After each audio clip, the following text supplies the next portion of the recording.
सोलापुर नाम के गांव में मीनू नाम की लड़की रहा करती थी। वो अपनी पढ़ाई के साथ साथ अपने माँ पिताजी को खेतों के कामों में भी हाथ बटा दिया करती थी। मीनू एक दिन खेतों में काम कर रही थी कि तभी उनके खेत में कुछ लोग गन्ने लेने के लिए आए। तभी मीनू के पिताजी शंकर, कौन हो भाई और क्या चाहिए तुम्हें? अरे भाई, हम यहाँ गन्ने लेने के लिए आए थे। तुम्हारे खेत में गन्ना दिखा तो चले आए। अच्छा अच्छा, ऐसी बात है। कितना गन्ना चाहिए था आपको? जी, हमें 50 किलो गन्ना चाहिए था। क्या आप हमें अभी गन्ने काट कर दे सकते हैं? जी ठीक है, मैं आपको अभी गन्ने काट कर दे सकता हूँ, मगर मुझे गन्ने के दाम 15 रुपए किलो चाहिए। अरे भाई, तुम इस गन्ने के ज्यादा पैसे लगा रहे हो। हम तो ज्यादा से ज्यादा 12 रुपए देंगे, उसके ऊपर 1 रुपया नहीं दे सकते हम। ठीक है, अभी देता हूँ। ऐसा कहकर शंकर अपने खेत से गन्ने काटकर उन लोगों को दे देता है। थोड़ी देर बाद शंकर अपनी पत्नी सुमति के साथ घर चला जाता है। घर जाते ही सुमति हाथ मुंह धोकर रसोई का काम करने के लिए चली जाती है और मीनू अपनी पढ़ाई करने बैठ जाती है।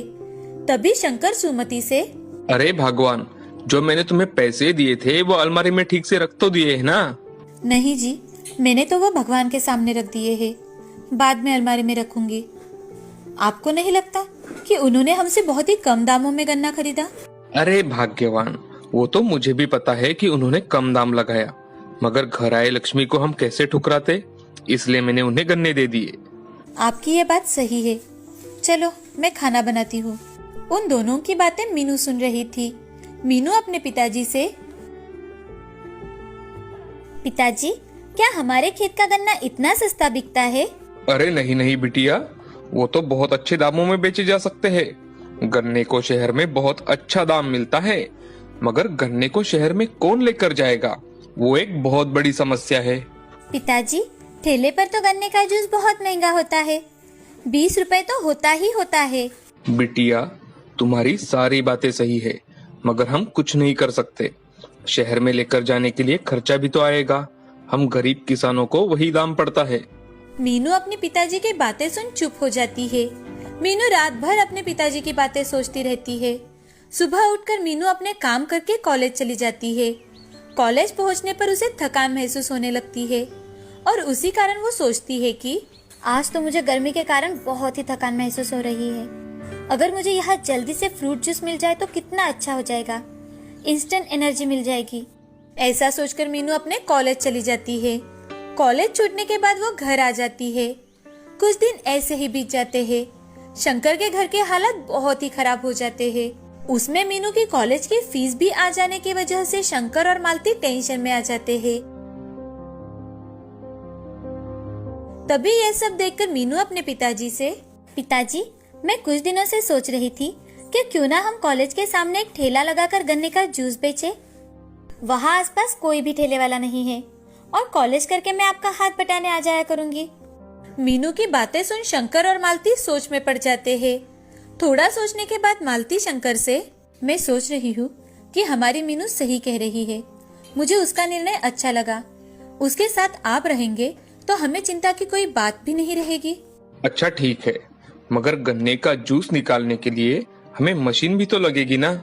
मालती घर में जाकर अपने जमा किए हुए पैसे लेकर आती है और शंकर को देकर, ये कुछ पैसे हैं, मैंने अपनी बिटिया की शादी के लिए रखे थे, मगर अभी इसकी जरूरत है तो आप इसे इस्तेमाल कर सकते हो।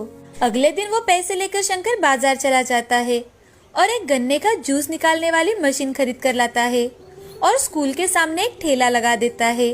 शंकर मीनू से, अरे बिटिया, हम इतने सारे पैसे खर्च करके ये मशीन तो लेकर आए, मगर हमारे यहाँ ग्राहक तो आएंगे ना?